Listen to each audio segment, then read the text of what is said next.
So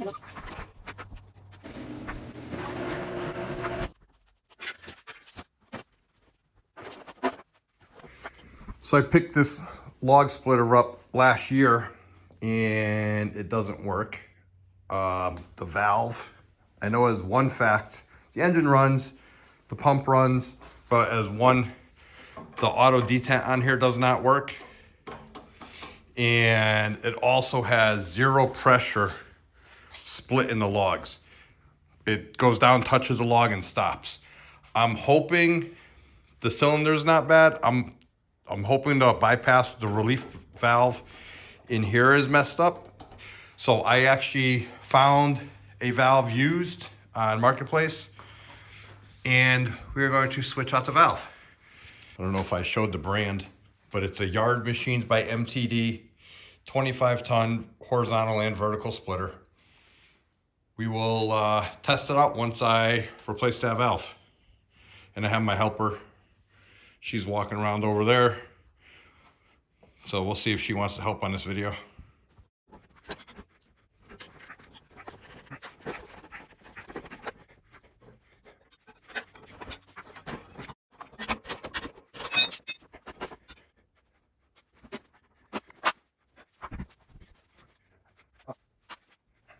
They don't match. Different threads.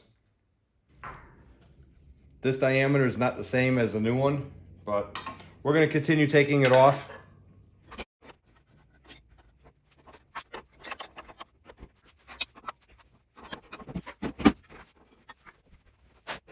So the other line on this side comes all the way through and down to the pump. But I got to take it off the pump because the swivel ends on this side.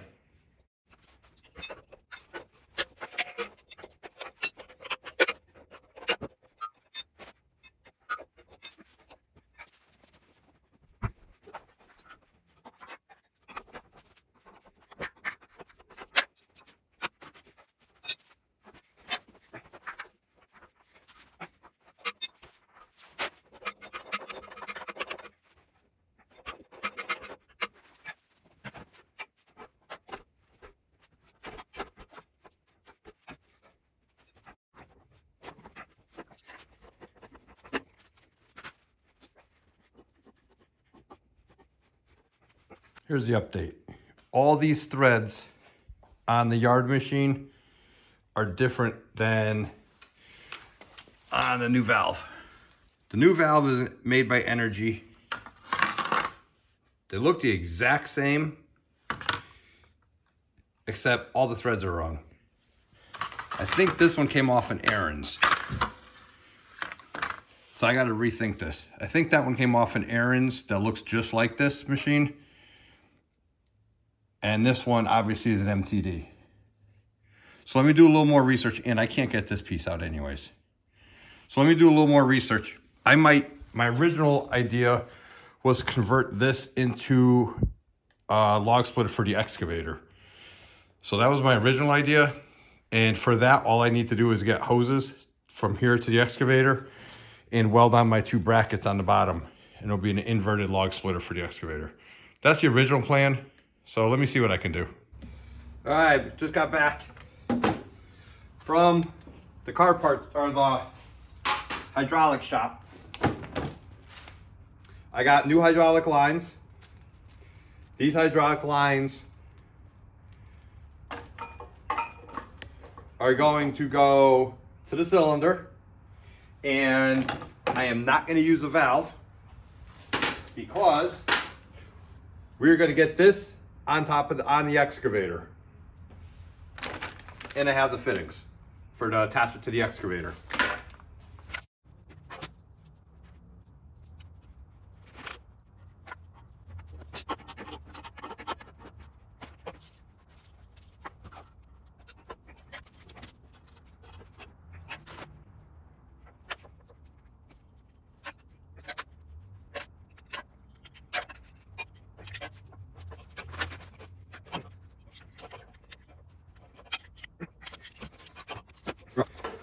These should attach to the excavator.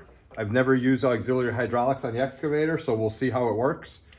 And we'll see if the log splitter works this way. Let me go get the excavator.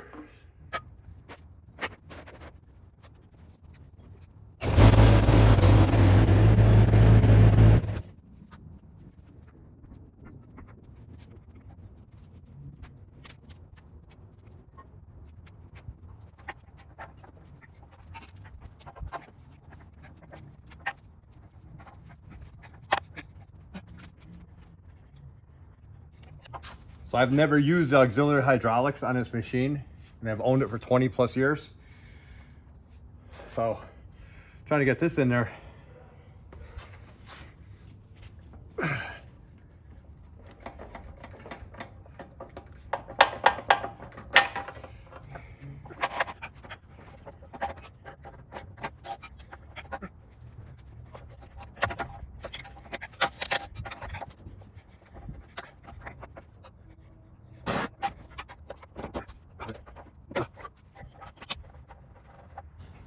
So what's happening is that outer ring right there is not getting pushed in. I gotta try to get it to loosen up without ruining it. All right, this female connector that's been on the machine for 25 years is all banged up. It won't click upon, so I gotta buy a new one. So I'm gonna put it all back together temporarily, push everything back in, and I'll go pick up a new one tomorrow.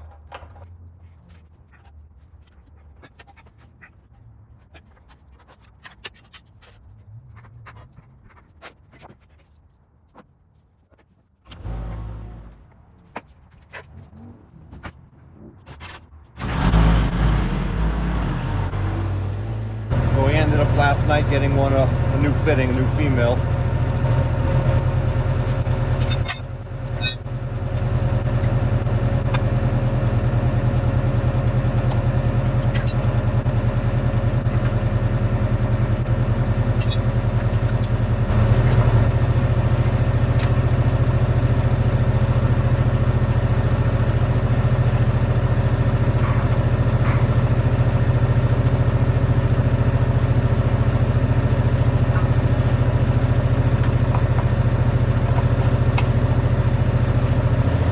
I have never used the hydraulic system here, the auxiliary hydraulics.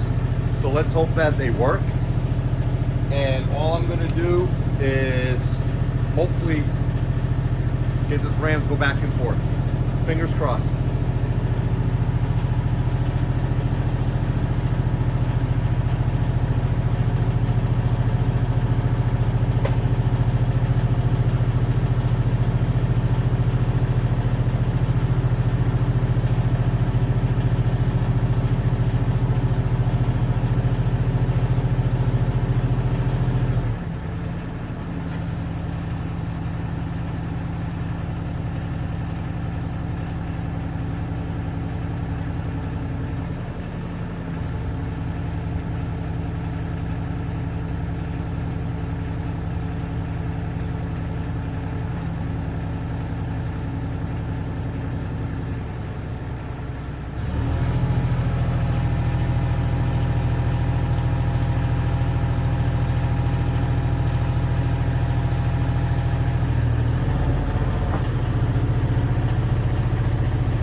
So it works. So here's a pedal that operates the cylinder.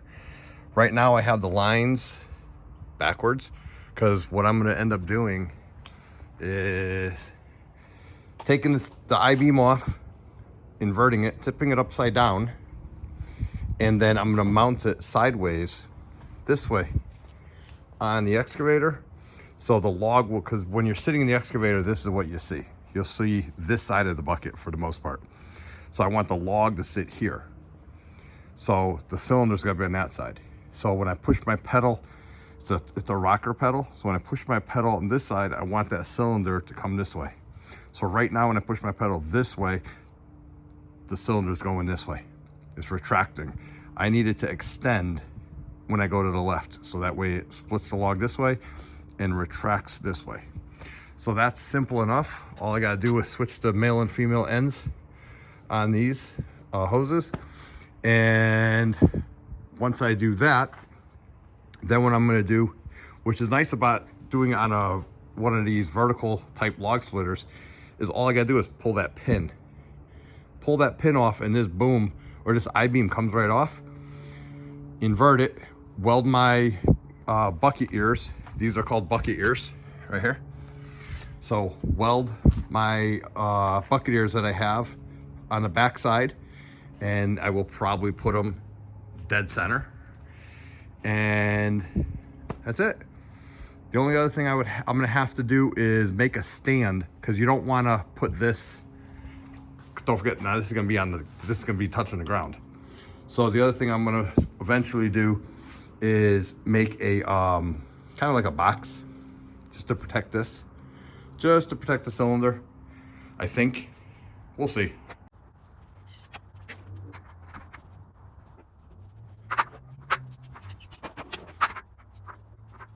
So here's my idea. I am going to pull this pin right here that holds it vertical, and then this whole cylinder is going to be freestanding by itself. And then I am going to attempt to lay it down without getting hurt. But to explain what I meant, these are bucket ears.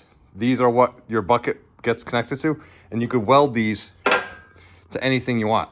And then whatever you weld it to, the attachment will go on the quick disconnect on the excavator. So I am going to weld the ears here on the bottom, and that will invert the log splitter. And once it's inverted, I'll be able to split the big rounds that are too heavy to pick up, and split them into halves or quarters, just whatever, so I'm not lifting such heavy firewood to put on the other main splitter.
So here's what I'm thinking. That's what I've been envisioning. Just welding that right there.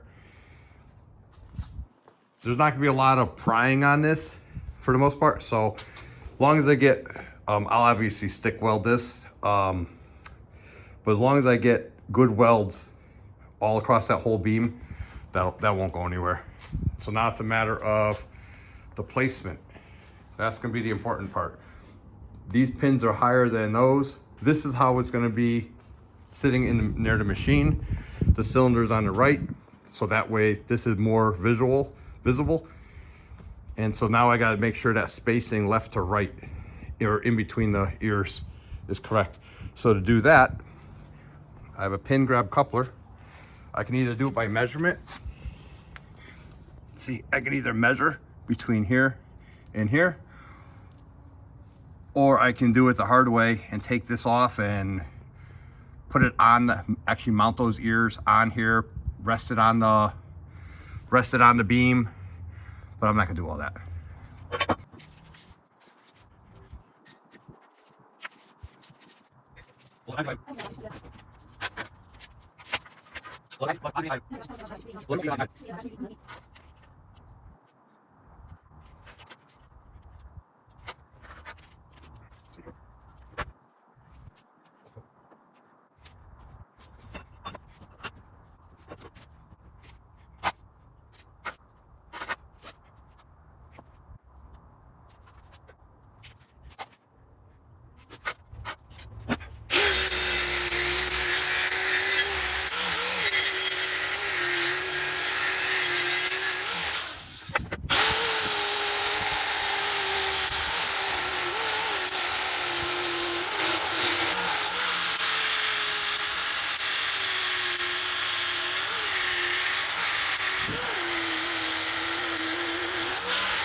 Well, I got them tacked on, and you know what I've been doing? I did today. I got a set of cheaters.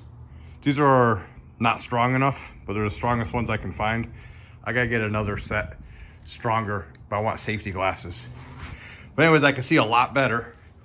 And I got a couple tacks on all four sides. The dimensions should be right. It's 5 3/16 in between here and here. That's the center line of the whole I-beam. So I am gonna actually see now if I could connect the bucket onto it. We'll see. I just gotta be careful because I don't have anything to protect the hydraulic lines or the cylinder on that side yet.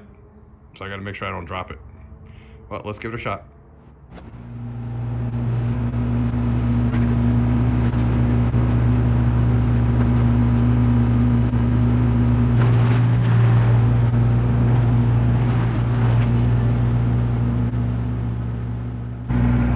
You know what? I'm not gonna chance dropping this thing. It's gonna fit.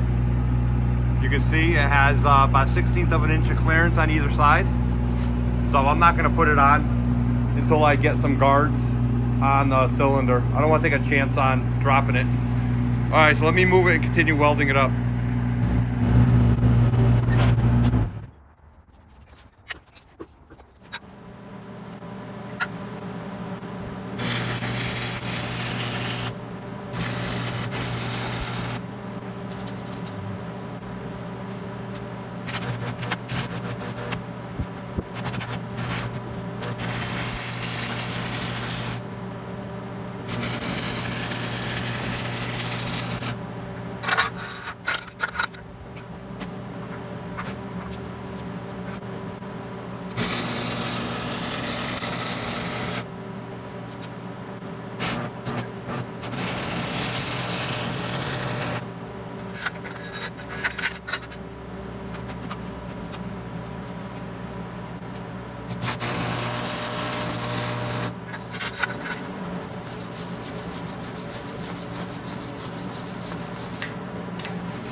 Well, that's 5 passes. I grooved it, and I made a deep pass, and then I made a large pass, then I made a low pass, a high pass, and then I connected the two. So, not bad. The inside, I only have 2 passes so far. Bottom and corner. This side has the 3 passes, the final 3 passes, I should say. Not bad. Not bad for a 1950s old Sears Roebuck welder. Color-matic or something like that it's called. Now, let me put the last 2 welds on in the middle there.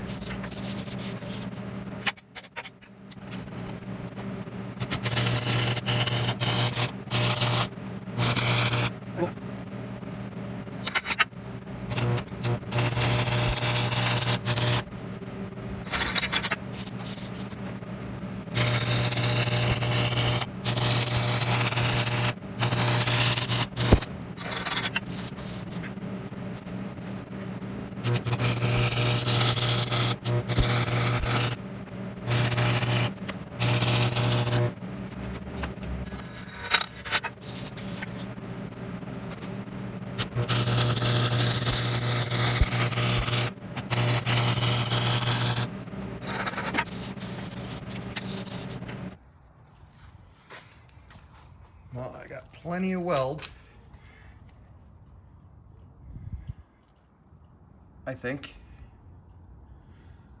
3 final passes on tops are all done on all 4 sides.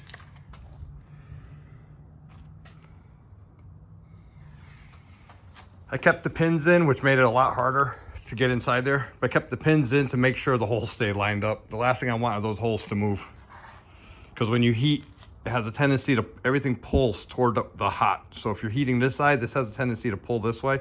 So that's why in the beginning I was jumping around, trying to get it to stay still while I weld. It's gonna be the end of the day, so I'm gonna bring everything back inside, pick up all the welding scraps, and call it a quits for today. But I got progress. And now I'll be able to either make something else out of that or just sell it. Motor works, the engine works good, and the hydraulic pump works good.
All right, guys, I'm gonna wrap this video up here.